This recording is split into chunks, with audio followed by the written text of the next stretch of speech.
Less than 20% of people who took this news quiz got all 5 questions. Can you? 1. Which actor and major Democratic donor recently called for Joe Biden to bow out of the election? George Clooney. 2. While a heat dome was over the western U.S. recently, Las Vegas hit what all-time high temperature?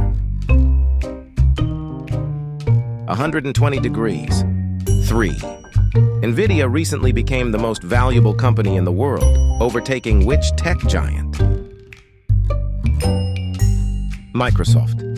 4. Hurricane Beryl made landfall on which state this week? Texas. 5. Astronaut William Anders died last month, known for his iconic photo of which planet? Earth. How'd you do? Post your score in the comments.